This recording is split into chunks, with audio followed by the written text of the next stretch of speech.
Hello friends, welcome to webinar series by Lisha Noble Souls. So today's topic is how to engage children with autism positively during pandemic. ये webinar हम लोगों ने last week conduct किया था और उस time पे इसको हम रिकॉर्ड नहीं कर पाए, लेकिन इस वेबिनार का वीडियो बहुत से पेरेंट्स ने मांगा है और ये एक ऐसा वेबिनार था जिसके बाद पेरेंट्स ने अपने बच्चों के साथ घर में बहुत डिफरेंट तरीके से बच्चों के ऊपर काम किया, उनको अलग अलग एक्टिविटीज में एनरोल किया और बच्चों ने बहुत सारी नई स्किल्स को एक्वायर किया। तो इसका दोबारा से वीडियो बना के हम लोग आपके लिए लेके आ रहे हैं। तो सबसे पहले क्वेश्चन ये है कि कौन सी ऐसी एक्टिविटीज है जिनको आप बेस्ट एक्टिविटीज मानते हो अपने बच्चे के लिए। If a child is diagnosed with autism, तो घर पे आप कौन सी ऐसी एक्टिविटीज करवाते हो उसके साथ जो आपको सबसे अच्छी लगती हैं। दूसरा, कि क्या ये इजी है कि उन एक्टिविटीज में बच्चों को पूरा दिन एनरोल करके रखा जाए, उनको एंगेज किया जाए। बहुत से पेरेंट्स को लगता है कि speech, OT, fine motor, gross motor skills, academic, special education, यही सिर्फ ऐसी एक्टिविटीज है जिन पे फोकस करना चाहिए और पूरा दिन बच्चे को इन एक्टिविटीज में एंगेज करके रखना चाहिए। लेकिन ये इजी नहीं है। पूरा दिन हम बिठा के उसको ना तो स्पीच थेरेपी दे सकते हैं, ना ही आप पूरा दिन बिठा के उसको उसकी एकेडमिक के ऊपर काम कर सकते हो, ना पूरा दिन बिठा के हम उसके ग्रॉस मोटर, फाइन मोटर के ऊपर काम कर सकते हैं। जब ये वेबिनार हुआ तब जब पेरेंट्स से पूछा कि कौन सी एक्टिविटीज के ऊपर एक्टिविटीज उनको बेस्ट लगती हैं, तो लोगों का रिप्लाई यही आया था कि पेरेंट्स का कि एकेडमिक है, स्पोर्ट्स है, स्पीच है, ये एक्टिविटीज हैं जो उनको बेस्ट लगती हैं और इन एक्टिविटीज में वो बच्चों को एंगेज करना पसंद करते हैं। लेकिन there are an number of activities जिन एक्टिविटीज में हम बच्चों को एंगेज कर सकते हैं, उन एक्टिविटीज से उसमें इंप्रूवमेंट ला सकते हैं। उसके लिए आपको एक्स्ट्रा बहुत एफर्ट्स भी नहीं करने पड़ेंगे। तो वो क्या एक्टिविटीज हैं हम जानते हैं। पेरेंट के सामने चैलेंज क्या होते हैं बेसिकली जब कोई मदर जैसे घर पे बच्चे के ऊपर काम कर रही है या फादर, मदर को ये होता है कि जैसे अभी वो किचन में है या वो अपनी हाउस होल्ड ड्यूटीज को परफॉर्म कर रहे हैं, तो उस टाइम पे बच्चे के टाइम को कैसे यूटिलाइज किया जाए। दूसरा, मदर को सिर्फ बच्चे का ध्यान नहीं रखना, उसको हस्बैंड का, इन लॉज का, घर के सारे फैमिली मेंबर्स का ध्यान रखना है। तो कैसे वो अपने टाइम को डिवाइड करे कि वो बच्चे के ऊपर भी ध्यान दे पाए और उसकी बाकी रिस्पॉन्सिबिलिटीज भी वो परफॉर्म कर पाए। कुछ पेरेंट्स को ये लगता है कि एकेडमिक, अगर बच्चा स्कूल जा रहा है, सपोज वो फर्स्ट सेकंड ग्रेड में है, तो अगर बच्चा एकेडमिक में अच्छा परफॉर्म कर रहा है, तो उनको लगता है कि academic activities are the best for kids. जैसे बच्चे ने सपोज करो रिकग्निशन कर लिया फ्रूट का, तो वो उसको वेजिटेबल सिखाना शुरू कर देते हैं, फिर ट्रांसपोर्ट, और उनको लगता है कि इससे बच्चे की इंप्रूवमेंट हो रही है। लेकिन this is not true. There are so many other activities, so many areas जहाँ पे हमें काम करना चाहिए और एकेडमिक के ऊपर बहुत ज्यादा फोकस नहीं करना चाहिए। ऑटिज्म में बच्चों की मेमोरी मोस्टली अमेजिंग होती है। तो जैसे मैं अपने बेटे के ऊपर काम करती हूँ, तो मुझे स्टडी के पॉइंट ऑफ व्यू से कभी कोई प्रॉब्लम नहीं आया। हाँ, लैंग्वेज में, स्पीच में, वहाँ पे उसके ज़्यादा काम करने का ज़रूरत है, लेकिन स्टडी के पार्ट पे बहुत ज़्यादा मेहनत करने की मुझे कभी ज़रूरत महसूस नहीं हुई। So these are few challenges of parents. Focused area, जो भी हम एक्टिविटी बच्चों के साथ करवा रहे हैं, उससे उसका आउटकम क्या है? किन-किन चीज़ों पे हमें फोकस करना चाहिए जब हम एक्टिविटी को करवा रहे हैं? सबसे पहले एक्टिविटी से बच्चे को नॉलेज होनी चाहिए। दूसरा, उस नॉलेज को अप्लाई कहाँ पे करना है वो उसको पता लगना चाहिए। उसको जर्नल अवेयरनेस पता मतलब आनी चाहिए और वो एक इंडिपेंडेंट लाइफ जिए। एक्टिविटीज़ के इन एक्टिविटीज़ को करवाने के बाद हम उस बच्चे को यहाँ तक ले जाएँ कि वो एक इंडिपेंडेंट लाइफ को जी पाए। लेकिन मोस्टली पेरेंट्स का जो फ़ोकस रहता है या जो भी हम करवाते हैं, वो पहले पॉइंट पे रह जाता है। हम बच्चे को नॉलेज देते रह जाते हैं, लेकिन एप्लीकेशन, उस नॉलेज को अप्लाई कहाँ पे करना है, जर्नल अवेयरनेस क्या है और उसको लाइफ स्किल्स भी सिखानी ज़रूरी है, या वो इंडिपेंडेंटली अपनी लाइफ में आगे कैसे बढ़ेगा। इन चीज़ों पे जो फ़ोकस है वो कम होता है पेरेंट्स का, या हमें पता नहीं होता कि कौन-सी ऐसी एक्टिविटीज़ हैं जिनसे हम चीज़ों को ये सिखाएँ कि बच्चा एनवायरनमेंट से सीखे, अपने आप सीखे। हम कितनी चीज़ें बच्चों को सिखाएँगे? Everything we can not teach at home. Every मतलब कुछ ना कुछ चीज़ें तो ऐसी होंगी ना कि वो बच्चे एनवायरनमेंट से खुद सीखे। सब कुछ हम नहीं सिखा सकते हैं। तो बच्चे को हमने उस लेवल पे लेके आना है कि बच्चा ऑब्जर्व करके एनवायरनमेंट से खुद सीखे। अब इसको अगर मैं एक एग्जांपल से आपको समझाना चाहूँ, सपोज़ बच्चे को नेल कटर पता है, बच्चे को कटर पता है, सीज़र पता है, नाइफ पता है। हमने फ्लैश कार्ड बनाए और उन सारी चीज़ों की उसको पहचान करवा दी। उसके बाद क्या उस बच्चे को ये पता है कि अगर मम्मा ने सब्ज़ी कट करनी है तो वो नाइफ से होगी या सीज़र से होगी या नेल कटर से होगी, या फिर अगर मेरे को पेपर कट करना है, तो पेपर कट करने के लिए क्या चाहिए? मुझे नाइफ चाहिए या सीज़र चाहिए? अगर मुझे रोप को कट करना है तो मुझे क्या चाहिए? इन इन चारों में से क्या यूज़ होगा? बेसिकली ये वाली नॉलेज का जो एप्लीकेशन है नॉलेज की, इन चीज़ों के नाम तो पता है लेकिन कौन-सी चीज़ कहाँ पे यूज़ होती है, जनरल अवेयरनेस, मेरे घर में कौन-सी चीज़ कहाँ पे पड़ी है, कहाँ सीज़र है, कहाँ नाइफ है, कहाँ नेल कटर है, क्या मुझे ये सब कुछ पता है? अगर ये मुझे सिर्फ़ चीज़ों के नाम पता हैं लेकिन उनकी एप्लीकेशन पार्ट मुझे नहीं पता, वो घर में कहाँ पड़ी हैं मुझे नहीं पता, किस ढंग से यूज़ करनी है मुझे नहीं पता, तो हम बच्चे को इंडिपेंडेंट लाइफ जीना कैसे सिखाएँगे? तो नॉलेज के साथ-साथ जो बाकी के 3 पार्ट्स हैं, उनके ऊपर भी एक्टिविटीज़, हमारी एक्टिविटीज़ ऐसी होनी चाहिए कि बाकी के 3 एरियाज़ में भी बच्चे का इम्प्रूवमेंट हो। Exposure to environment and wisdom. अब आप एक एग्ज़ाम्पल से इसको समझाने की कोशिश करती हूँ, कि आपने कभी रोड साइड पे बच्चों को देखा होएगा। समटाइम्स दे आर बेगिंग, और वो रोड साइड पे खड़े हैं, वो कभी स्कूल नहीं गए। उनको कभी किसी ने counting, value counting, plus, minus कुछ नहीं सिखाया। स्कूल में वो कभी गए नहीं हैं। लेकिन उन बच्चों को पैसों का पूरा पता है कि ये 10 का नोट है, ये 5 का है, ये 100 का है। और अगर आप कभी उनसे चेंज माँगोगे, तो अगर आपने ₹10 का नोट दिया है, तो वो आपको 1-1 के 10 कॉइन्स ही देंगे, उससे ज़्यादा नहीं देंगे। तो उनको ये प्लस माइनस कहाँ से आया? कहाँ से सीखा उन्होंने? दूसरी एग्जांपल लेते हैं, कभी आप हिली एरिया में जाओ, वहाँ पे जो गाइड होते हैं, वो टूरिस्ट के साथ इंग्लिश में बात करते हैं या कई बार उनकी किसी और लैंग्वेज में बात करते हैं। तो वो कभी उस कंट्री में नहीं गए। वो कैसे उस मतलब लैंग्वेजेस को अपने अंदर डेवलप कर पाए? कैसे वो बोल पा रहे हैं? एक और एग्जांपल लेते हैं। जैसे हमने कई बार देखा है कि सपोज़ कोई भी इंडिया में कोई रहता है और वो इंग्लिश नहीं बोल पा रहा। लेकिन जब वो अब्रॉड में जाते हैं, वहाँ पे रहते हैं 1 साल, 2 साल, तो वो खुद ब खुद इंग्लिश बोलना सीख जाते हैं। क्यों? ये सब कुछ क्यों होता है? इन लोगों ने कोई न मतलब कोई स्कूल में नहीं गए, कहीं इनको पढ़ाया नहीं गया, सिखाया नहीं गया, ये कहाँ से इतना विज़डम आया? कहाँ से? मतलब रोड साइड बच्चे को अगर आप पूछोगे रास्ता कहाँ जा रहा है, वो सड़क कहाँ जाती है, ये प्लेस कहाँ पे है, वो सब कुछ आपको बता देगा। कहाँ से इतना कुछ सीखने को मिला? ये उनको मिला एक्सपोज़र से। स्कूल बच्चा जा रहा है, चाहे नहीं जा रहा, किसी चीज़ को एक स्ट्रक्चर्ड वे में सिखाया जा रहा है, चाहे नहीं सिखाया जा रहा, लेकिन अगर किसी बच्चे को, किसी भी इंसान को किसी चीज़ का एक्सपोज़र दिया जाए, तो वो बहुत अच्छा परफ़ॉर्म कर पाते हैं। जैसे मैंने आपको रोड साइड बच्चे की एग्ज़ाम्पल दी, स्कूल नहीं जा रहे, लेकिन एडिशन, सब्ट्रैक्शन आता है, वैल्यू काउंटिंग आती है, प्लस माइनस सब सारे कांसेप्ट क्लियर हैं उनके। हमारे बच्चों में क्या इश्यू है कि हम उसको बाहर का एक्सपोज़र तो दे नहीं पा रहे हैं। Most of the kids are not social, they are not playing with any other child, और बाहर अभी जाना पॉसिबल नहीं है क्योंकि अभी कोविड चल रहा है, तो ऑब्वियसली कि हम बच्चों को बाहर नहीं लेके जा पाएँगे। और एक्सपोज़र के नाम पे मैक्सिमम टू मैक्सिमम अगर हम करते हैं बच्चों के लिए, तो उसको पार्क ले जाते हैं। मोस्टली पेरेंट्स पार्क तक बच्चे को ले जाते हैं। लेकिन और कौन-कौन से ऐसे प्लेसेस हैं यहाँ पे बच्चे को एक्सपोज़र दिया जा सकता है, जहाँ पे बच्चा कुछ सीखे, देख के सीखे, खुद हमें हमेशा इनपुट ना डालनी पड़े, लेकिन अपने आप सीखे, एंगेज्ड रहे, और एक उसमें अप्लाई कैसे करना है, जो उसने नॉलेज को एक्वायर कर लिया है, वो उसको पता चले। ये हम आगे सीखेंगे आगे की स्लाइड्स में।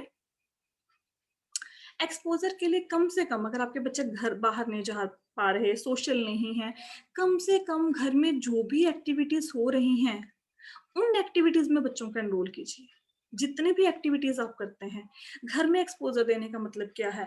मोस्ट ऑफ द टाइम्स अगर पेरेंट्स को मैं पूछती हूँ कि क्या आपका बच्चा खुद किचन से प्लेट और कटोरी उठा के खाना डलवा के आपसे टेबल पे ले जाता है और खुद खा के अपने जो बर्तन हैं वो किचन तक पहुंचा देता है वापस, तो मोस्टली पेरेंट्स का आंसर नो होता है।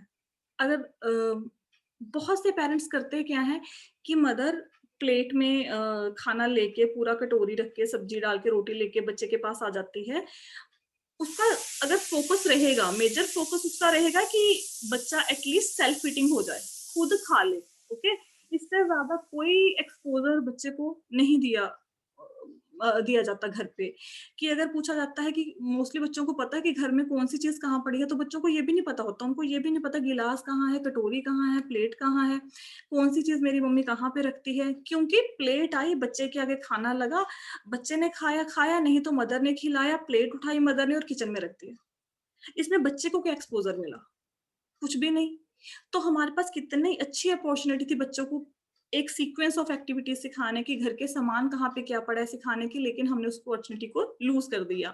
तो जब भी आप रूटीन की एक्टिविटीज़ जो भी मदर कर रही है, उन एक्टिविटीज़ में बच्चे को एक प्रैक्टिकल वे में एनरोल किया जाएगा, तो बच्चा ऑब्ज़र्व कर के चीज़ों को सीख जाएगा। और आपने देखा होगा most of the kids they are learning just by observing the things. Autism में बेस क्या है? ऑटिज़्म का बेस ही सारा विज़ुअल और ऑब्ज़र्वेशन है। जब आप बच्चे को फ्लैश कार्ड के थ्रू सिखा रहे हो, उसका मतलब क्या है? कि बच्चा फ्लैश कार्ड को देख के सीख रहा है, तो फ्लैश कार्ड, विजुअल्स ये सारा क्या है? ये सारी ऑब्जर्वेशन है। तो बच्चों को फ्लैश कार्ड से हम सिखा रहे हैं, वो सिखाना है, स्पीच थेरेपी देनी है, ओटी करवानी है, स्पेशल एजुकेशन देना है, उस बात से हम लोग डिनाई नहीं कर रहे हैं।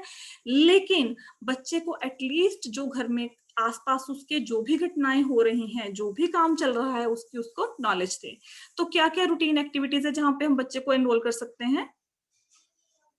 जैसे प्लांट्स को पानी देना। घर में आप खाना बना रहे हो, खाना बनाने में कि कौन-सा ऐसा स्टेप है जिसमें आप बच्चे को एनरोल कर सकते हो? कुछ कर्ड मिक्स करना है किसी चीज़ में या कुछ आप चपाती बेल रहे हो, उसमें बच्चे को आप एनरोल कर सकते हो। अ, ये नहीं है कि वो परफेक्टली उस चपाती को बना देगा बट एटलीस्ट उसको कुछ एक्सपोज़र मिलेगा। आप यूटेंसिल्स को क्लीन कर रहे हो, आप फ्लोर क्लीन कर रहे हो, डस्टिंग कर रहे हो, घर का सामान बिखरा पड़ा है, उसको एक जगह पे मेस को क्लियर करके रख रहे हो। तो इन सारी एक्टिविटीज़ में आप बच्चों को एनरोल कर सकते हैं। कपड़े फ़ोल्ड कर रहे हो। कुछ पेरेंट्स ये सोचते हैं कि मेरा बच्चा तो अभी छोटा है, वो तो अभी 3 साल का है, 4 साल का है, मैं इन एक्टिविटीज़ में क्यों एनरोल करूँ? ओके? जब वो बड़ा हो जाएगा तब एनरोल करेंगे। लेकिन अगर आपका बच्चा 3 साल का है, 4 साल का है, किसी भी ऐज का है, उनको एक्टिविटीज़ में एनरोल कीजिए। जैसे आप इस पिक्चर में देख रहे हैं, क्या है कि मदर फ़ोल्ड कर रही है कपड़ों को और बच्चा उसको देख रहा है। अगर आप कपड़ों को फ़ोल्ड कर रहे हैं और एक हैंकी बच्चे को फ़ोल्ड करने के लिए दे देंगे, तो उसमें कोई बुराई नहीं है। कई बार पेरेंट्स को ये लगता है कि हमारे घर में तो सारे काम के लिए मेड लगी हुई है, तो हम क्यों बच्चों को इन एक्टिविटीज़ में एनरोल करें? लास्ट ईयर आपने देखा था कि कोविड के कारण मोस्टली घरों में मेड्स अवेलेबल नहीं थी। हम खुद सारे घर के काम कर रहे थे। तो ये सिचुएशन खत्म नहीं हुई है और ये सिचुएशन कभी भी पैदा हो सकती है। लेकिन अगर हम बच्चे को इंडिपेंडेंट होना नहीं सिखाएँगे, ये सारे कामों में एनरोल करके ये सारे काम नहीं सिखाएँगे, तो कहीं न कहीं पे बच्चा लेटर स्टेज में जाके फँस जाएगा। वो कैसे अगर कोई ऐसी सिचुएशन फ्यूचर में उसके सामने खड़ी होगी, उसको पता ही नहीं चलेगा कि मेड के बिना भी लाइफ़ को जीना होता है कभी। कभी ऐसी सिचुएशन सबके साथ आ सकती है, तो क्या करना है उस सिचुएशन में? अब कई बार पेरेंट्स को क्या लगता है कि इन एक्टिविटीज़ को करवाने का क्या बेनिफिट है? मैं क्यों पेपर फोल्डिंग में उसको एनरोल करूँ? क्यों मैं फ्लोर क्लीनिंग में एनरोल करूँ? क्यों मैं डस्टिंग में एनरोल करूँ? क्योंकि उसके लिए तो फाइन मोटर बहुत ज़रूरी है, उसके लिए ग्रॉस मोटर ज़रूरी है, उसके लिए स्पीच ज़रूरी है, कम्युनिकेशन ज़रूरी है।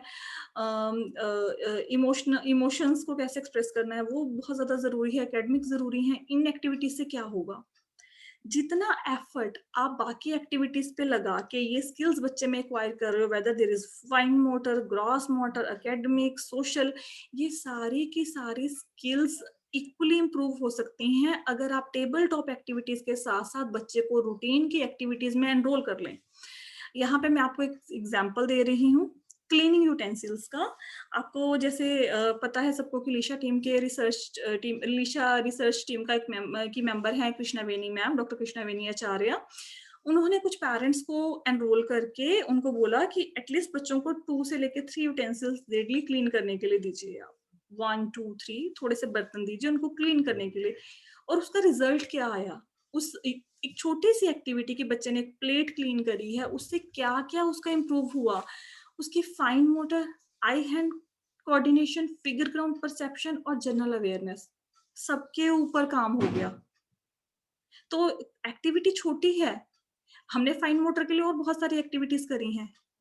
जैसे सपोज़ कीजिए आप बच्चों को क्लॉथ क्लिप्स लगाते हैं, ओके? आपने उसको दे दिया, कोई बास्केट दे देते हैं, किसके ऊपर क्लॉथ क्लिप लगाओ, फाइन मोटर के लिए हम लोग ये एक्टिविटी करते हैं। सपोज किसी इसी एक्टिविटी को जब आपने कपड़े सूखने के लिए डाले और बच्चे को आप बोले कि आप हर एक कपड़े के ऊपर क्लिप आप लगाओगे, ओके? तो बच्चे को एटलीस्ट एक्सपोज़र क्या मिला कि कपड़े वेट होते हैं, उड़ सकते हैं, तो हम उनके ऊपर क्लिप लगाते हैं। क्लिप लगाते क्यों हैं? क्लिप का फंक्शन क्या है? क्यों लगाया जाता है? छोटे कपड़े हैं, मैंने एक क्लिप लगाना है, अगर मम्मा ने बड़ी एक बेडशीट सुखाने के लिए डाली हुई है, तो मेरे को 2 या 3 क्लिप लगाने हैं। आप वहीं से उसको इस पे 1 क्लिप लगाओ, इस पे 3 क्लिप लगाओ। आप एकेडमिक भी वहाँ पे सिखा सकते हो। आपने कंसेप्ट क्लियर कर दिया है कि क्लॉथ क्लिप का एक्चुअल फंक्शन क्या है। तो छोटी-सी एक्टिविटी उस और उसके जब वो क्लिप लगाएगा उसके ऊपर कपड़ों के ऊपर, तो उसके फाइन मोटर के ऊपर अपने आप ही काम हो गया।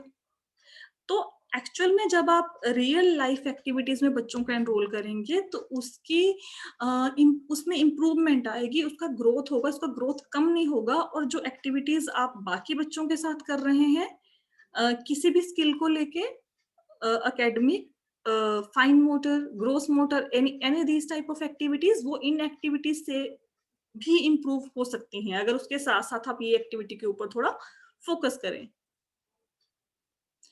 अब इस रिसर्च से हुआ क्या? बच्चों में क्या-क्या इम्प्रूव हुआ जिन बच्चों ने ये काम किया? उनकी मेमोरी इम्प्रूव हुई, रिटेंशन पावर इम्प्रूव हुई, उनकी ऑब्जर्वेशनल लर्निंग जैसे अगर मुझे एक प्लेट को क्लीन करना है, तो देखिए पहले बात तो मुझे एक हाथ में प्लेट पकड़नी पड़ेगी, दूसरे हाथ में स्क्रब प पकड़ना पड़ेगा, उसको मैं क्लीन करूँगी तो मुझे देखना पड़ेगा कि कहाँ-कहाँ पे स्टेन्स हैं, कहाँ-कहाँ पे सर्फ लगा रह गया, कहाँ-कहाँ पे व बार लगी रह गई है, मैंने उसको फिर से क्लीन करना है, ऑब्जर्वेशन बच्चे को पता चलता है कि हाँ, this is the focused area, okay? Rapid development होता है मदर के साथ जब वो एनरोल होगा इन और बाकी फैमिली मेंबर के साथ जब वो इन एक्टिविटीज में आप उनको एनरोल करेंगे कम्युनिकेशन के चांसेस बढ़ जाते हैं। नॉर्मली हम लोग देखते हैं कि कम्युनिकेशन की अपॉर्चुनिटी ढूंढते हैं कि बच्चे के साथ कैसे कम्युनिकेट करें, कैसे कोई कंडीशन पैदा कर दें कि बच्चा हमसे बात करने के लिए उत्साहित हो। तो अगर आप ये एक्टिविटी करते हैं बच्चों के साथ, सपोज करो बच्चा क्लीन कर रहा है टेबल को, टेबल क्लीन करने के बाद वो डस्टर को देखेगा कि अब मैं इसको क्या करूं या मम्मा को बताऊं कि इसका मैं कहाँ रखना है, इसका क्या करना है। या एक बच्चे ने यूटेंसिल को क्लीन कर लिया, सपोज पर एक प्लेट को क्लीन कर लिया, वो मदर की तरफ देखेगा ना कि अब मैं इसको कहाँ पे रखूं। तो जब आप बच्चों को साथ साथ में एनरोल कर लेंगे अपनी एक्टिविटीज में, तो आपके और बच्चे में कम्युनिकेशन की अपॉर्चुनिटीज बढ़ जाती हैं, सोशल और इमोशनल डेवलपमेंट होती है। इस एक्टिविटी से राइट ब्रेन और लेफ्ट ब्रेन का उसका कोऑर्डिनेशन बढ़ा, छोटी सी एक्टिविटी यूटेंसिल्स क्लीन की, बॉडी में फ्लेक्सिबिलिटी आती आती है इससे, लर्निंग इम्प्रूव हुआ, जर्नल अवेयरनेस आया और एकेडमिक प्रोग्रेस भी हुआ। एक बच्चा था जो उसको ये नहीं पता था, he was suffering from autism, और वो जैसे कॉपी पे पेज लिखता था, तो जैसे ही पेज खत्म हो गया उसके बाद उसको एंड लाइन का नहीं पता होता, तो वो टेबल पे लिखना शुरू कर देता था। इस एक्टिविटी को करने के बाद उसको पता लग गया कि this is the boundary area, मुझे कॉपी पे लिखना है, मुझे आगे जाके टेबल पे नहीं लिखना, ये प्रॉब्लम उसकी रिजॉल्व होगी। अ, बहुत से ऐसे बच्चे हैं कि इस एक्टिविटी को करवाने के बाद जो उनकी पेंसिल होल्डिंग है, प्री राइटिंग स्किल्स हैं, वो इम्प्रूव हो गए। जब बच्चा इन एक्टिविटीज को करता है, कम से कम उसमें एक सेटिस्फेक्शन की फीलिंग आती है कि yes I have done something, मैंने कुछ वैल्यूएबल किया जिससे मम्मा खुश हैं।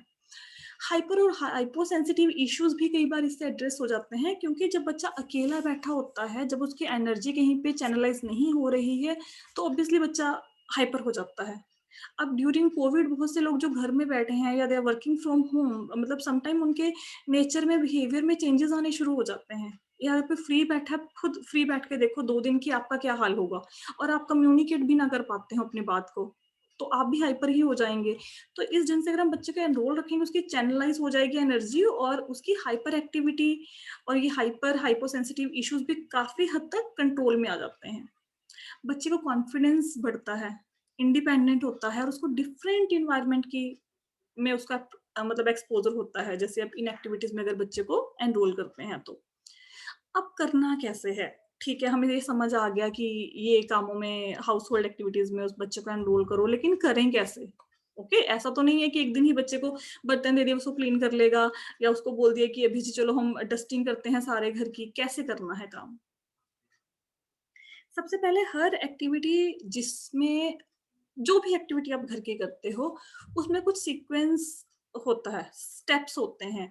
लाइक सपोज़ करो आप ने चाय बनानी है, तो चाय बनाने के लिए क्या होगा? सबसे आप किचन में, पहले आप किचन में जाएँगे, पैन उठाएँगे, उसमें आप पानी डालोगे, फिर आप उसको गैस ऑन करके गैस पे रखेंगे, आप चीनी डालेंगे, चाय पत्ती डालेंगे, दूध ऐड करेंगे, फिर चाय बनेगी, उसको कप में हम ट्रांसफ़र करेंगे, फिर हम सर्व करेंगे। जैसे ही चाय खत्म हो जाएगा, हम उसको वापस बर्तन को रख कप को लाके किचन में रखेंगे। तो these are sequence, these are steps in one activity, okay? तो ऐसे आपने कोई भी काम सपोज़ करो चुना, सपोज़ आपने टी मेकिंग ही चुन लिया, तो आपने सबसे पहले ये आइडेंटिफ़ाई करना है कि मेरे बच्चे का क्या लेवल है, वो हाई फंक्शनिंग है या वो थोड़ा देर से सीखता है। उसके अकॉर्डिंग कौन-सा ऐसा स्टेप है जो मेरा बच्चा कर पाएगा, उसको ईज़ी लगेगा, एक स्टेप आप चूज़ करो। जैसे यही एग्ज़ाम्पल लेते हैं कि अगर मैंने चाय बनाने का स्टेप चूज़ किया है कि मैंने उसको चाय बनाने के काम में एनरोल करना है। एक स्टेप, फर्स्ट स्टेप क्या है कि किचन में से पैन उठाना है। तो हर बार जब आप चाय बनाने जाएँगे, मदर कम से कम बच्चे से माँगे कि मुझे पैन उठा के दे दो, मुझे पैन उठा के दे दो, ओके? अब इससे होगा क्या? सबसे पहले तो बच्चे को पता लग जाएगा कि चाय पैन में बनती है, हमारे घर में पैन कहाँ पे पड़ा है। और मम्मी मेरे को एनरोल करती है, मम्मी मुझे बुलाते हैं, मैं भी इम्पोर्टेंट हूँ। जब चाय बनानी होती है तो मम्मा मुझे बुलाते हैं और मुझे उनको ये देना होता है, ठीक है? हो सकता है जब आपने बच्चे को इस स्टेप में एनरोल किया, वो ये काम ना करे। वो आपकी इंस्ट्रक्शन को ना फ़ॉलो करे, वो आपकी कमांड को फ़ॉलो ना करे, उस टाइम पे उसको सपोर्ट देनी है, उसको प्रॉम्प्ट देना है, ताकि वो एक स्टेप को परफ़ॉर्म कर ले। जैसे अगर वो नहीं उठा पा रहा, जब वो पैन को रिकॉग्नाइज़ नहीं कर पा रहा, तो उसको पहले पैन की रिकॉग्निशन करवानी है, फिर कहाँ पे पड़ा है ये बताना है, फिर दे दो, पैन दे दो। अगर वो आपने माँगा पैन दे दो, उसने नहीं दिया, तो खुद उसका हाथ पकड़ के आप पैन को उठवा के ले लो। उसको सपोर्ट देना है। अ, और हर बार जब वो काम आप करो, जितनी बार आप चाय बनाओ दिन में, कोशिश कीजिए कि बच्चे से पैन माँगो। अगर बच्चा वो काम को कर देता है, उसको एप्रिशिएट करो, रीइन्फोर्स करो और धीरे-धीरे जो भी सपोर्ट आप उसको दे रहे थे, प्रॉम्प्ट दे रहे थे, इंस्ट्रक्शन दे रहे थे, धीरे-धीरे उसको फेड करना शुरू करो। धीरे-धीरे उन इंस्ट्रक्शंस को देना कम करो। जब एक बार बच्चे ने सपोज़ पैन देना शुरू कर दिया, now you move to next step. अभी क्या करना है? आप चाय में चीनी डालनी है, चाय पत्ती डालनी है, वो आपने क्या करना है, स्लैब पे रख लो। स्लैब पे चीनी और चाय पत्ती दोनों के कंटेनर आप स्लैब पे रखो और उसको बोलो कि आप उठा के दो। बच्चे से माँगो कि मुझे शुगर दे दो, मुझे टी दे दो। तो बच्चे को इन दोनों चीज़ों की पहचान हो जाएगी, शुगर की, टी की और उसको पता लग जाएगा कि जो चाय बनती है वो ऐसा नहीं कि मम्मा प्लेट में डाल के चाय लेके आती है और बन जाती है। उसके लिए क्या-क्या स्टेप्स है, उसमें क्या-क्या इंग्रीडिएंट्स डलते हैं, वो उसको पता लगेगा। तो वो ऑब्ज़र्व कर के सीखना शुरू करेगा चीज़ों को। अब पेरेंट के आगे कुछ चैलेंजेस आ सकते हैं या कुछ टिप्स हैं जो पेरेंट्स को फॉलो करनी चाहिए। आप बहुत ज़्यादा एक्टिविटीज़ को एक टाइम पे बच्चे को इंट्रोड्यूस मत कीजिए। जैसे अगर आप हाउस होल्ड एक्टिविटीज़ में उसको एनरोल कर रहे हैं, तो चूज़ 1 और 2 एक्टिविटीज़। अगर बहुत ज़्यादा एक्टिविटीज़ में एनरोल कर लिया तो कई बार बच्चा भी कन्फ्यूज़ हो सकता है। तो एंगेज हिम इन 1 और 2 एक्टिविटीज़। लाइक सपोज़ करो आप कपड़े धोने जा रहे हैं, तो बच्चे को सिंपल चाहे उससे डिटर्जेंट माँग लो कि ये डिटर्जेंट आप मुझे पकड़ाओ। इतना काम ही उससे करवाओ। अगर आप पूरे घर की डस्टिंग कर रहे हैं तो एट लीस्ट उसको एक लैपटॉप टेबल या छोटे टेबल की रिस्पॉन्सिबिलिटी लगा दो कि डेली इसको आपने क्लीन करना है। आप कपड़े फ़ोल्ड कर रहे हैं तो एक एक्टिविटी उसे दे दो कि कपड़े मैं सारे फ़ोल्ड करती हूँ, आप एक टी-शर्ट या एक हैंकी को फ़ोल्ड कर दो। तो इस ढंग से छोटी-छोटी एक्टिविटी में 1 या 2 एक्टिविटी में आप बच्चे को एनरोल कीजिए और स्टार्टिंग में आप हाई क्वालिटी वर्क बच्चे से एक्सपेक्ट मत कीजिए कि जैसे मैं करती हूँ बच्चा एग्ज़ैक्टली वैसे ही कर देगा। उससे गलतियाँ होंगी, वो सही ढंग से नहीं करेगा, लेकिन हमने उसको एक्सेप्ट करना है और जिस ढंग से वो बच्चा कर रहा है एट लीस्ट वो एंगेज हो रहा है। ये एक बहुत बड़ी बात है। इस थॉट प्रोसेस के साथ काम नहीं करना कि इससे मेरा काम कम हो जाएगा। हम बच्चे को इंडिपेंडेंट बना रहे हैं लेकिन हमारा वर्कलोड कम हो जाएगा, ये वाले थॉट प्रोसेस को माइंड में नहीं रखना है। अ, हर एक्टिविटी का कोशिश कीजिए जब भी मोस्टली पेरेंट्स बच्चों के साथ एक्टिविटी करते हैं, तो वो बिगिन और फिनिश पॉइंट नहीं बताते हैं। बच्चों को पता नहीं चलता कि एक्टिविटी कब स्टार्ट हुई और कब एक्टिविटी फिनिश होगी। एटलीस्ट एक्टिविटी या स्टेप उसका जब कंप्लीट होगा, उसको बताओ कि फिनिश, फिनिश अब ये काम खत्म हो गया। ये उसको ज़रूर बताओ और शुरू करने के टाइम पे भी बताओ कि हम ये एक्टिविटी स्टार्ट कर रहे हैं। बहुत ज़्यादा गाइडेंस, बहुत ज़्यादा प्रॉम्प्ट मत दीजिए। मोस्टली पेरेंट्स के जब वीडियोज़ आते हैं मेरे पास, तो मैं देखती हूँ पेरेंट्स इतनी इंस्ट्रक्शन बच्चे को देते हैं, जैसे कि पेरेंट ने इंस्ट्रक्शन दिया कि किचन में से ग्लास दे ले आओ। तो ये इंस्ट्रक्शन जब तक वो बच्चा लेके नहीं आएगा 7-8 बार रिपीट कर देते हैं। इंस्ट्रक्शन फॉलोइंग ये नहीं है कि आपने 10 बार किसी इंस्ट्रक्शन को दिया और बच्चा उसको फॉलो कर रहा है। आप बच्चे को इंस्ट्रक्शन दो, वेट करो उसका क्या रिस्पॉन्स है। वो नहीं उसको परफॉर्म कर पा रहा, फिर उसको प्रॉम्प्ट दीजिए, फिर उसको हेल्प दीजिए, अदरवाइज हेल्प मत दीजिए, थोड़ा ब्रेक लीजिए इंस्ट्रक्शन देने के बाद। ओके। मेरे हर वेबिनार में लास्ट वाली स्लाइड्स में सस्टेनेबिलिटी, कंसिस्टेंसी और सेल्फ मोटिवेशन की बात होती है, क्योंकि जब भी आपने बच्चे को कोई एक्टिविटी कराना शुरू किया, सपोज करो हम लोगों ने ड्राइविंग सीखना शुरू किया, 1, 2, 3 आपने ड्राइविंग सीखा, कार चलाना सीखा, फिर आपने छोड़ दिया। फिर आपने 1 महीने के बाद 4 दिन कार चलाना सीखा, फिर आपने छोड़ दिया। क्या आप इस ढंग से गाड़ी चलाना सीख पाएँगे? कभी नहीं सीख पाएँगे। तो जब आप बच्चों के साथ इन एक्टिविटीज़ को इंट्रोड्यूस कर रहे हो सकता है बच्चा 1 दिन, 2 दिन, 4 दिन, 10 दिन ले ले। वो ना आपके साथ कोऑपरेट करे, लेकिन इसका मतलब ये नहीं है कि आप एक्टिविटीज़ को छोड़ दो। मैं सिर्फ़ इन एक्टिविटीज़ की बात नहीं कर रही हूँ रूटीन एक्टिविटीज़ की, जब भी आप बच्चे के किसी भी एक इश्यू को उठाते हो और उसके ऊपर काम करना शुरू करते हो, let it be eye contact, let it be respond to name, let it be imitation. Parents क्या करते हैं 6-7 दिन एंथुसियाज़्म के साथ करते हैं, फिर देखते हैं कि बच्चे ने तो रिस्पॉन्स ही नहीं दिया, फिर पीछे हट जाते हैं कि नहीं, अब कुछ नहीं हो सकता। लेकिन बच्चा रिस्पॉन्स नहीं देता जब तक हमने काम करते जाना है, हमने अपनी कंसिस्टेंसी को नहीं तोड़ना है। बच्चा सीख जाता है काम को, सिर्फ़ उसको एक्सप्रेस करना नहीं आता कि हाँ, मम्मी मैं इस काम को सीख गया हूँ, क्योंकि वो एक्सप्रेसिव लैंग्वेज के साथ ऑलरेडी जूझ रहे हैं।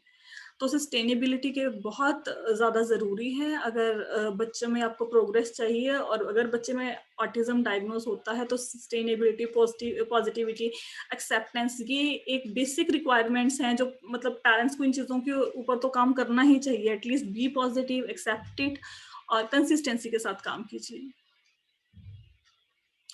आप अगर चाहें तो नोटपैड में अपनी डेली की परफॉर्मेंस लिख सकते हैं कि आज मेरे बच्चे के साथ ये मैंने एक्टिविटी करनी शुरू करी, उसमें क्या-क्या इम्प्रूवमेंट आया? क्या मेरे बच्चे ने मुझे फ़ॉलो किया? क्या वो मेरी कमांड को फ़ॉलो कर पाया, मेरी बताई बात को समझ पाया? तो इस ढंग से आप अपने नोटपैड में डेली की परफॉर्मेंस को बच्चे की नोट कर सकते हैं। आप अपने आपका क्या एक्सपीरियंस रहा? आप 1 टू 1 या जो हमारे व्हाट्सएप ग्रुप है वहाँ पे शेयर कर सकते हैं अपनी सक्सेस स्टोरी, या आपने कोई काम सिखाना शुरू किया और आप नहीं सिखा पाए, आप वो भी बता सकते हैं। ताकि हम किसी और ढंग से गाइड कर पाएँ कि चलो लेट्स, बच्चे को इस ढंग से उसने नहीं सीखा तो अब we try some other method. Okay? तो ये सब कुछ आप हमारे साथ शेयर कर सकते हैं, 1 टू 1 शेयर कर सकते हैं, ग्रुप में शेयर कर सकते हैं, कमेंट बॉक्स में शेयर कर सकते हैं। This is all from my side, thank you so much. इस वेबिनार की एक अच्छी बात ये थी कि जब लास्ट वीक ये वेबिनार हुआ, उसके बाद विद इन 3 टू 4 डेज में पेरेंट्स ने अपने बच्चों को डिफरेंट एक्टिविटीज में एनरोल किया। एक बच्ची है, उसने अपने पापा का लंच बॉक्स पैक करना सीख लिया, एक बच्चे ने सेल्फ फीडिंग सीख लिया, एक बच्चे ने अपने मम्मा को जब भी मम्मा उसके बर्तन क्लीन करते हैं, वो टेबल से उठा के बर्तन मम्मा के पास दे आता है। तो इन एक्टिविटीज़ को बच्चों ने इतनी जल्दी एक्वायर कर लिया और पेरेंट्स भी खुश हैं कि या दे आर डूइंग समथिंग, मम्मा भी बिज़ी है और बच्चा भी बिज़ी है।